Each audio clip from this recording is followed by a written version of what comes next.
ملتا نہیں، اور ایک اللہ والے کی قبر پر لکھا تھا کہ یہ وہ آسان ہے کہ اللہ نے غربت کی زندگی کو دی لیکن زندگی کو نبی کے نام پر قربان کر دیا، اپنی زندگی کو اللہ کی محبت میں قربان کر دیا۔ تو آج ہماری غربت کا یہ عالم ہے کہ لوگ جب وہ دنیا میں تھے تب بھی ان کا فیض جاری تھا، آج دنیا میں رخصت ہو گئے، اللہ نے ان کی قبر کو منور کر اس کی قبر منور ہوتی ہے، اللہ کے رسول سے محبت کرتے ہیں، زندگی اللہ نے بڑی انمول عطا فرمائی، آزمائش کے لیے اللہ نے پیدا کیا۔ کیا ہوتا ہے ہم کبھی کبھی ایسا ہوتا ہے کہ اللہ کی ہم دی ہوئی طاقت کو غلط استعمال کر جاتے ہیں، ہم اپنی پاور کا غلط استعمال کر جاتے ہیں۔ نہیں، اللہ سے محبت کرو۔ اور شیخ سعدی اپنی کتاب میں ہمارے تھوڑے صاحب کا مطالعہ ہوگا، یہ عبارت گلستان میں شاید یہ دوستہ میں موجود ہے۔ شیخ سعدی فرماتے ہیں جہاں برادر نماز تک دل اندر جہاں اپنی بندوبست مکرو تکیا مزید جہاں بھائی دنیا سے محبت نہ کر۔ شیخ سعدی مشورہ دیتے دنیا سے دل نہ لگا، پوچھا حضور کس سے محبت کرے؟ فرماتے ہیں دل اندر جہاں اپنی بندوبست اس سے محبت کر جس نے ساری دنیا کو پیدا فرمایا ہے۔ اگر تو اس سے محبت کرے گا تو تیری دنیا بھی کامیاب ہو جائے گی، تیری آخرت بھی کامیاب ہو جائے گی۔ اور تو نے دنیا سے دل لگایا تو 100 سال کی زندگی پالے، 92 سال کی زندگی پالے، 80 سال کی زندگی پالے، لیکن جب قبر میں جائے گا پچھتائے گا، افسوس ہوگا۔ اور قرآن پاک میں اللہ نے سورہ نبا کی آخری آیت میں ذکر فرمایا، جب بندہ قبر میں جاتا ہے نا تو کہتا ہے وَيَقُولُ يَا لَيْتَنِي كُنتُ تُرَابًا، اپنی قبر میں کہتا ہے کاش مجھے انسان نہ بنایا گیا ہوتا، میں تو مٹی ہی رہ گیا ہوتا۔ لیکن وہ افسوس جو قبر میں جا کر ہوا، آج ہم اپنی زندگی میں آج بدلاؤ کرے اور جانے کہ زندگی حقیقت میں ہے کیا۔ جب ہم اس زندگی کو نبی کی راہ میں گزاریں گے تو زندگی ہماری وہ ہوگی۔ میرے آقا کریم نے ارشاد فرمایا الموت صحبۃ المومن، موت تو مومن کے لیے تحفہ بن جائے گی۔ کیا بن جائے گی توحفہ؟ بس آخری جو حدیث ہے ایک دو ذہن میں آئی ان کو سنا کر صلاۃ و سلام ہو جائے۔ عزیزان ملت اسلامیہ، اب مرنا تو ہے اس میں کوئی شک نہیں ہے، ہمارا کسی بات میں اختلاف ہو سکتا ہے، دوسرے فرقے والے ہماری بات میں اختلاف کر سکتے ہیں، لیکن آپ کسی غیر مسلم سے پوچھیں، کسی دوسرے عقیدے والے سے پوچھیں، وہ بھی کہتا ہے ہاں ہاں مجھے مرنا ہے، ہاں ہاں ہمیں مرنا ہے۔ موت اور بڑا مشکل بادشاہ تھا، دیندار بادشاہ تھا، جتنے اس زمانے میں حکیم سے بلایا، حکیموں نے دیکھا، دیکھنے کے بعد کوئی فائدہ بادشاہ کو نہ ہو سکا۔ 950 روپئے ہر زمانے میں ہر طرح کا انسان موجود ہے نا، وہ ایک حکیم ملا اور حکیم ملا، اس نے کہا کہ اگر میں نے بادشاہ کو ٹھیک کر دیا تو بادشاہ مجھ سے راضی ہو جائے گا، بڑا انعام و اکرام ملے گا۔ اور بلایا تھا بادشاہ آپ کے مرض کی دوا تو میں نے ڈھونڈ لی ہے، تلاش کر لی ہے، اور دوا یہ ہے کہ کسی نوجوان لڑکے کو لایا جائے اور جوانی کی دہلیز پر ہو،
کہ لوگ حج کر جاتے ہیں، لوگ حج کر کے آتے ہیں اور کہتے ہیں سب گناہ معاف ہو گئے۔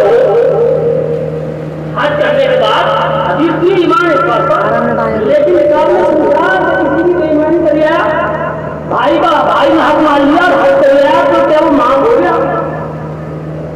اب حقوق اللہ کی طرف دیکھ جائے تو ہم نے کہا صرف ایک راستہ ایک مثال دوں آپ حضرات کو۔ بڑے بھائی جان بیٹھے، میں یہ کہیں جس سے کوئی خطا ہو رہا ہے، امام صاحب کو معاف کر دو، جو چاہو مجھ سے کہہ لو یا اس کا بدلہ لے لو۔